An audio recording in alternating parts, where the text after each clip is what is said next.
প্ৰথম পৰ্যায়ৰ নিৰ্বাচন 2 তাৰিখে হ'ব, দ্বিতীয় পৰ্যায়ৰ নিৰ্বাচন 7 তাৰিখে হ'ব।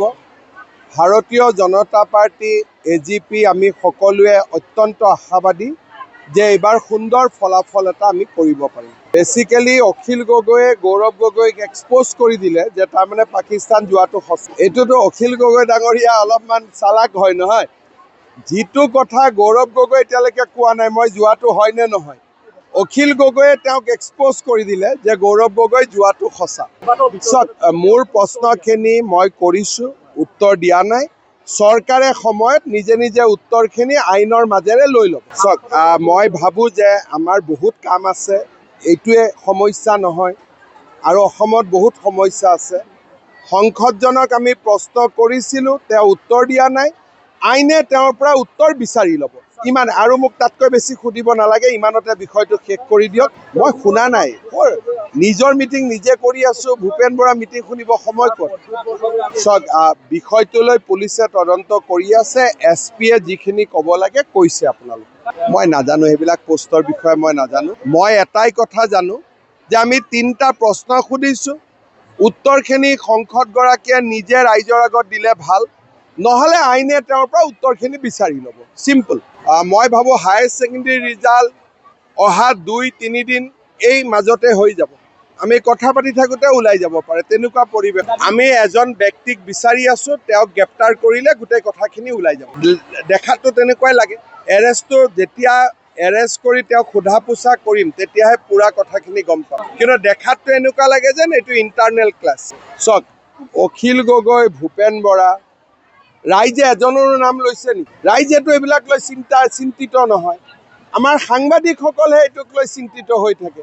ইমান দেৰি মিটিঙত কোনোবাই অখিল গগৈৰ নাম নলয় নেকি? কোনোবাই ভূপেন বৰাৰ নাম নলয় নেকি?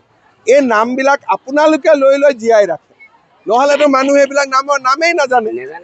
এতিয়া ইয়াত থাকে এজন মানুহক সোধকচোন, কোনোবাই অখিল গগৈৰ নাম জানে নেকি? কোনোবাই ভূপেন বৰাৰ নাম জানে নেকি? আপোনালোকে নামকেইটা লৈ লৈ তেওঁলোকক কেইটামান ভোট দিওৱাই দিয়ে। প্ৰথম পৰ্যায়ৰ নিৰ্বাচন 2 তাৰিখে হ'ব, দ্বিতীয় পৰ্যায়ৰ নিৰ্বাচন 7 তাৰিখে হ'ব।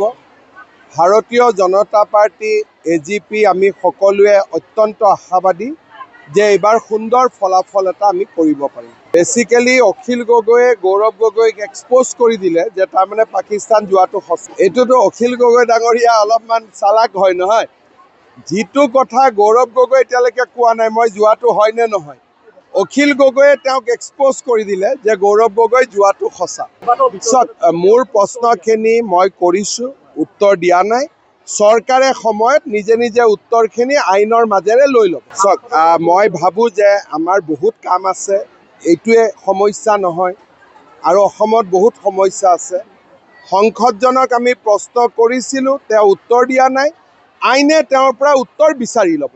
ইমান আৰু মোক তাতকৈ বেছি সুধিব নালাগে, ইমানতে বিষয়টো শেষ কৰি দিয়ক। মই শুনা নাই, নিজৰ মিটিং নিজে কৰি আছোঁ, ভূপেন বৰা মিটিং শুনিব সময় ক'ত? চাওক, বিষয়টোলৈ পুলিচে তদন্ত কৰি আছে, SP-য়ে যিখিনি ক'ব লাগে কৈছে আপোনালোকে। মই নাজানো, সেইবিলাক পোষ্টৰ বিষয়ে মই নাজানো। মই এটাই কথা জানো যে আমি 3টা প্ৰশ্ন সুধিছোঁ, উত্তৰখিনি সংসদগৰাকীয়ে নিজে ৰাইজৰ আগত দিলে ভাল, নহ'লে আইনে তেওঁৰ পৰা উত্তৰখিনি বিচাৰি ল'ব। চিম্পল। মই ভাবোঁ হায়াৰ ছেকেণ্ডেৰী ৰিজাল্ট অহা 2-3 দিন এই মাজতে হৈ যাব। আমি কথা পাতি থাকোঁতে ওলাই যাব পাৰে, তেনেকুৱা পৰিৱেশ। আমি এজন ব্যক্তিক বিচাৰি আছোঁ, তেওঁক গ্ৰেপ্তাৰ কৰিলে গোটেই কথাখিনি ওলাই যাব। দেখাততো তেনেকুৱাই লাগে।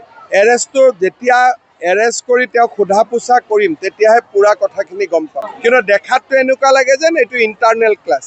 চাওক, অখিল গগৈ, ভূপেন বৰা, ৰাইজে এজনৰো নাম লৈছে নেকি? ৰাইজেতো এইবিলাক লৈ চিন্তিত নহয়।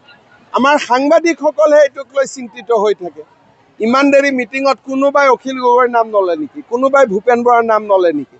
এই নামবিলাক আপোনালোকে লৈ লৈ জীয়াই ৰাখে, নহ'লেতো মানুহে এইবিলাক নামেই নাজানে।